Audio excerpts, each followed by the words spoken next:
भी कर सकता है। जहां तक इनकी सूचियों की बात है, आप सब ने देखा होगा कि जिला कलेक्टर के स्तर पर हर राजनीतिक पार्टी के जिला अध्यक्षों को वह सूची सबके सामने खुले तौर पर उनके खुद के टेस्टिमोनियल से दे दी गई है और आशा है कि वो लोग जांच करेंगे और अगर इसमें कोई भी त्रुटि हो तो वो कंसर्न ईआरओ को बतलाकर उसमें शुद्धिकरण करवाएंगे।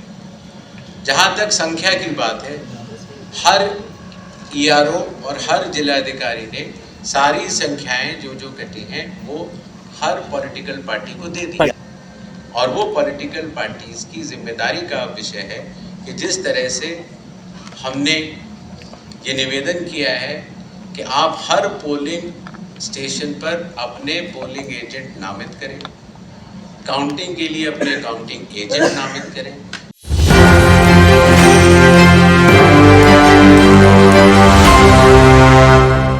विधानसभा की सूची शुद्ध की और उसके बाद क्लेम्स एंड ऑब्जेक्शंस का पीरियड रहा और उसके बाद 1 सितंबर से 30 सितंबर तक वेरिफिकेशन का पीरियड रहा।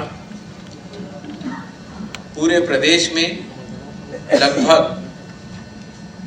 पहले 65 लाख और अब 3.66 लाख नाम कटे हैं जो कि अयोग्य मतदाताओं के हैं और ये अयोग्यता ईआरओ के अनुसार चूंकि ऐसे मतदाता अपात्र थे, एलिजिबल नहीं थे, उनके काटे गए और इनके ऊपर अपील जिला मजिस्ट्रेट के पास अभी भी उपलब्ध है। अगर किसी को भी शिकायत हो तो वो जिला मजिस्ट्रेट के पास अपील कर सकता है। जहां तक इनकी सूचियों की बात है, आप सब ने देखा होगा कि जिला कलेक्टर के स्तर पर हर राजनीतिक पार्टी के जिला अध्यक्षों को वह सूची सबके सामने खुले तौर पर उनके खुद के टेस्टिमोनियल से दे दी गई है और आशा है कि वो लोग जांच करेंगे और अगर इसमें कोई भी त्रुटि हो तो वो कंसर्न ईआरओ को बतलाकर उसमें शुद्धिकरण करवाएंगे।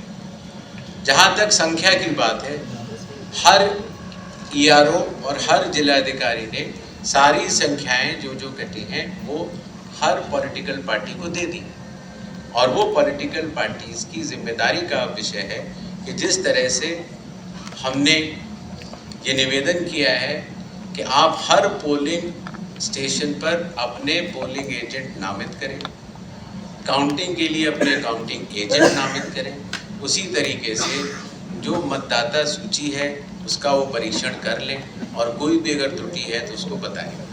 जो मतदाता सूची में नाम कटे वो सब मिला के अर्थात मृतकों के भी हैं, जो भारत के नागरिक नहीं है उनके भी हैं, जो एक जैसा से कई ज़्यादा जगह अपने वोट बनवा चुके हैं जिनका सिर्फ एक ही जगह होना चाहिए था उनके नाम भी हैं और जो स्थायी रूप से प्रवास कर चुके हैं उनका नाम।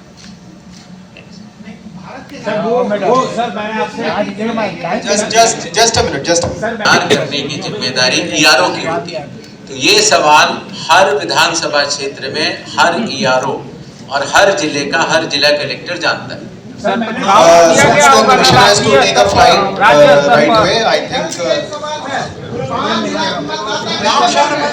Thank you so much.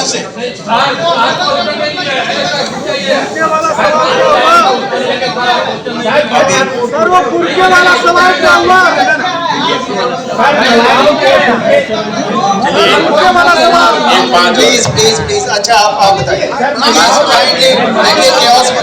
आप बताइए। जागरण से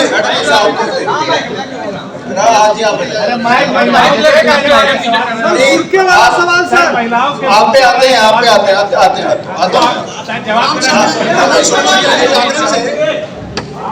इस तरह तो कोई क्वेश्चन हो नहीं पाएगा। आप आगे आके आप अपना क्वेश्चन प्रणाम सर, मैं रमन शुक्ला दैनिक जागरण से। सवाल सर ये है कि क्या आपके पास सभी मतदाताओं को बिहार में नया ईपिक दिया जाएगा? क्या जो 17 नवाचार आप कर रहे हैं उसमें ये शामिल है? आपको 5 बार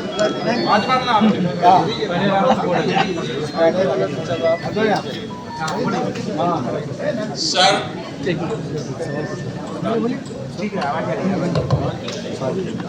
हम लोग 40 वर्ष से नाम वोट, दया शंकर तिवारी इंडियन पंच से बोल रहे हैं। 40 वर्ष से हम वोट दे रहे हैं और देख रहे हैं कि इलेक्शन में सुधार।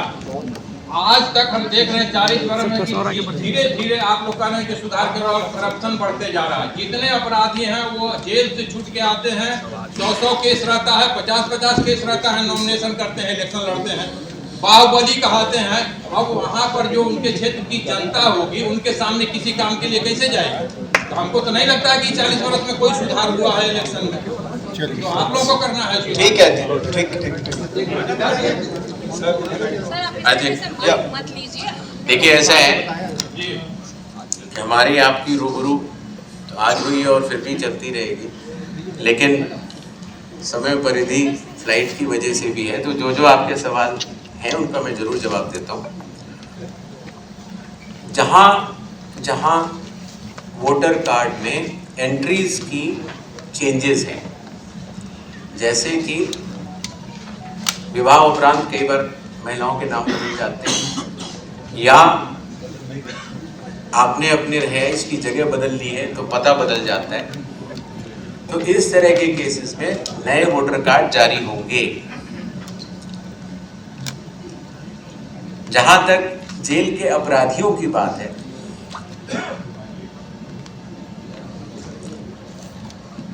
संविधान का अनुच्छेद 326 ये कहता है कि संसद द्वारा पारित कानून के अंतर्गत अगर कोई भी अपराधी जिसकी लिमिट कानून द्वारा निर्धारित होती है, उसमें से कुछ लोग चुनाव लड़ने के लिए अलाउड होते हैं। अगर छोटा अपराध होता है और बड़ा होता है तो अलाउड नहीं होता। तो उस कानून के अनुपालन में ही चुनाव आयोग ये निर्धारित करता है कि कौन चुनाव लड़ सकता है और कौन नहीं।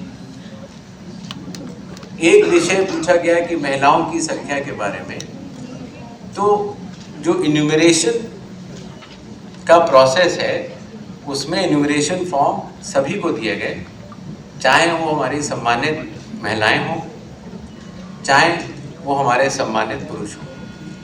और आज भी अभी भी अगर किसी भी मतदाता, चाहे वो महिला हो या पुरुष हो, अगर उनका नाम या तो छूट गया है या अयोग्य किसी भी व्यक्ति का नाम आ गया है, तो नॉमिनेशन की तारीख से 10 दिन पहले अगर आप ERO को फॉर्म 7 या फॉर्म 6 भरेंगे तो उसमें सुधार किए जाने की अभी भी गुंजाइश है।